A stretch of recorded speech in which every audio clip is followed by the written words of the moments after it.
The Princess of Wands in Joe Bandel's Oak Tarot of Love and Romance serves as a high-voltage conduit for creative fire, but it challenges our standard ideas of romantic harmony by suggesting that true intimacy might actually require the courage to be intensely opinionated and even uncomfortable.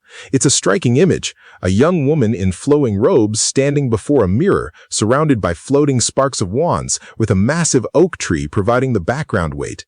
This isn't just about feeling inspired, it's about a specific kind of spiritual love that Bandel frames within his broader oak matrix philosophy, where duality isn't a conflict, but a loving embrace of opposites.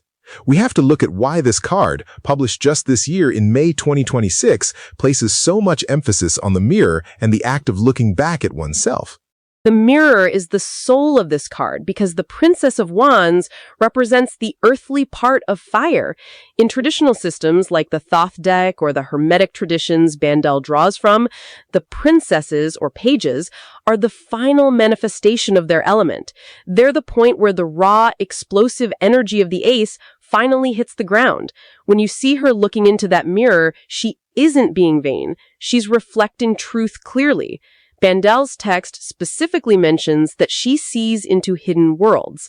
In a relationship context, this is the partner who doesn't just see you, she sees the soul blueprint or the divine spark that most people ignore. She's the one who calls out the elephant in the room because her eyes are, as the card describes, bright with vision and a bit too honest for social comfort.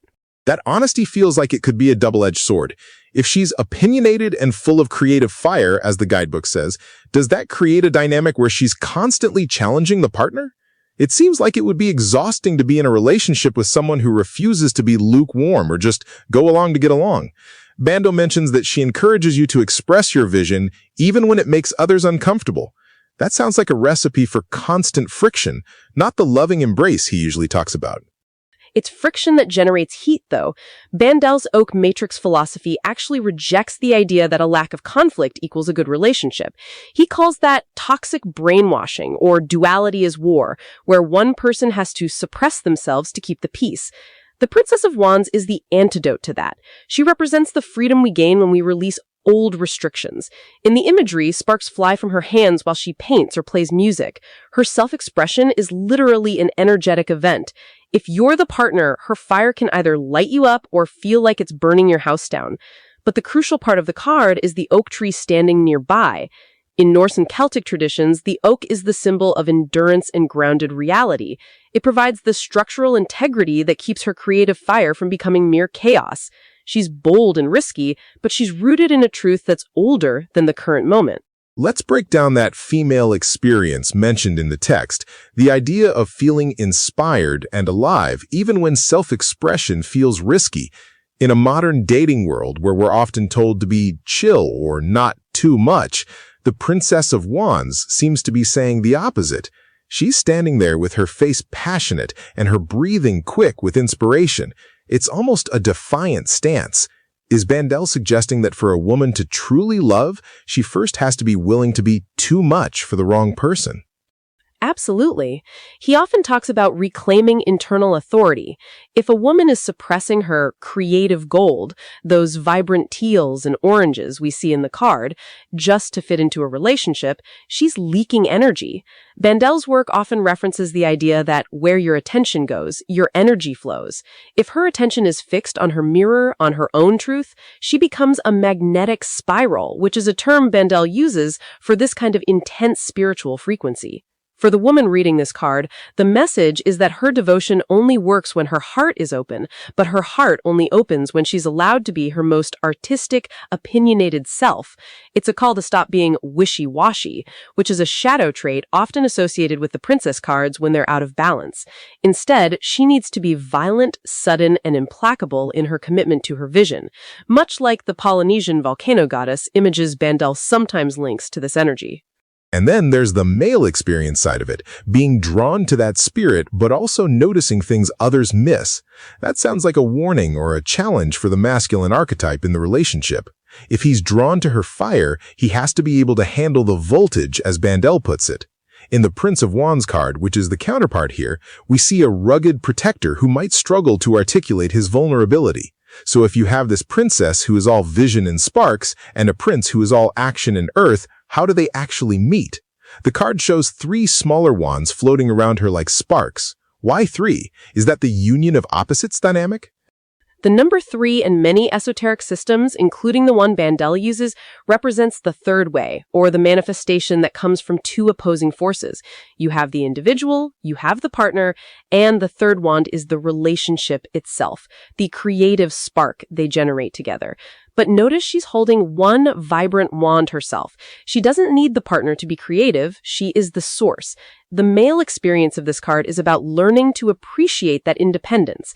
It's about not trying to cage the page, so to speak. If he tries to dampen her fire because her opinions are too loud or her art is too bold, he loses the very thing he was drawn to. He has to be like the oak tree, the silent, strong witness that provides the shade and the stability for her to dance in the flames. Bandel's mirror circle concept from his Oak Matrix book suggests that they should be standing side by side, facing the same direction, rather than looking only at each other. They're both looking at the truth. I'm looking at the colors mentioned: fiery oranges, vibrant teals, and creative golds. Those aren't typical romance colors like pinks or soft reds. Teal is often associated with the throat chakra, communication, and truth, while orange is the sacral chakra, creativity and sexuality. It feels like this card is moving the idea of romance away from sentimentality and toward a kind of spiritual alchemy. Bandel says she loves with huge devotion once her heart opens, but that opening seems predicated on a very high barrier of entry. You have to be willing to engage with her inner vision or you don't get the devotion at all. Exactly. This isn't puppy love.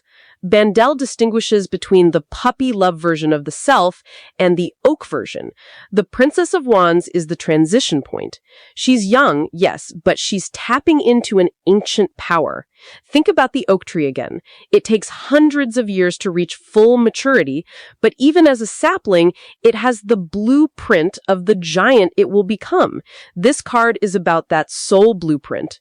When she's playing music or painting and sparks are flying, she's performing a conceptual initiation. She's showing the world and her partner what is possible when you stop living by inherited stories. Bandel argues that most of our beliefs about love are just stories we've inherited, and the princess is the one who burns those stories down. She's the shining flame that clarifies everything. If you can't stand the heat of that clarity, you'll feel uncomfortable, and that's the risk the card talks about. It's interesting how she's described as having a determined yet joyful smile. It's not a passive smile. It's the smile of someone who knows something you don't. It reminds me of the seductive carelessness some commentators associate with this archetype, like Bezaid's Carmen. She's irresistible because she doesn't actually need you to validate her vision. She's already seeing it in the mirror. If you're pulling this card in a reading and you're feeling stagnant in a relationship, is the advice essentially to start a fire? In a way, yes. It's an invitation to trust your inner vision and express it bravely. If the relationship is stagnant, it's usually because the current of awareness Bandel talks about has stopped flowing. Someone is holding back. Someone isn't being opinionated because they're afraid of the fallout. The princess says, be the fire. If the relationship is built on a solid oak foundation, it will survive the spark. If it's built on dry straw, on lies or superficiality, it's going to burn, and that's a necessary death in the oak matrix system. You can't have growth without the seasonal shift of the soul. Sometimes you have to be the one to drop the leaves so the tree can survive the winter. Her quick breathing and bright eyes are signs of life, and in Bandel's view, love that isn't alive and moving is just a habitual limitation. Let's talk about that uncomfortable aspect. The text says express yourself bravely, even when it makes others uncomfortable. In a partnership, making your partner uncomfortable is usually seen as a red flag, but Bandel seems to be framing it as a spiritual breakthrough. If I'm the one feeling the bold self-expression and my partner is the one feeling uncomfortable, where is the loving embrace in that moment? It feels like we're back to a power struggle. The loving embrace happens when the partner realizes the discomfort isn't an attack, but a catalyst. Bandel's Oak Matrix Unleashed discusses how we initiate each other lovingly. If I tell you a truth that makes you uncomfortable, I'm actually offering you a gift. I'm showing you a part of reality you've been ignoring. The uncomfortable part is usually just our ego trying to maintain a fake identity. The Princess of Wands doesn't have time for fake identities. She's naked in some traditional interpretations, meaning she has nothing to hide. She's not wearing armor. Her flowing artistic robes are about movement and flexibility, not defense. The embrace is the partner's willingness to stay in the room while the fire is burning. It's the choice to be the hearth rather than just a firework. The firework is exciting but short-lived. The hearth is what keeps you warm through the winter because it's contained and valued. So the princess is the spark, and the relationship, if it's healthy, is the hearth. That makes sense of why the oak tree is there. It's the wood for the fire, the material reality that sustains the spiritual impulse. It's a very grounded take on what usually feels like a very flighty card.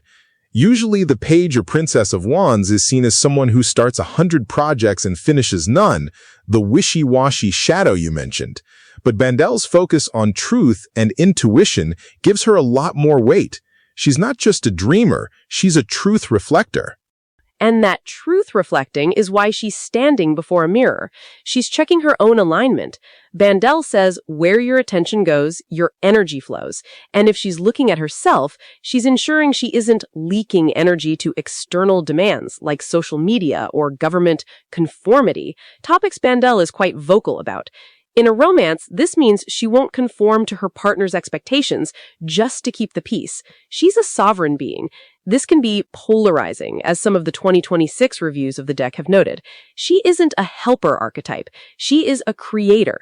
For a relationship to work with this energy, it has to be a partnership of equals, what Bandel calls the mirror circle Kabbalah, where both people are complete autonomous systems holding hands, rather than two halves trying to make a whole.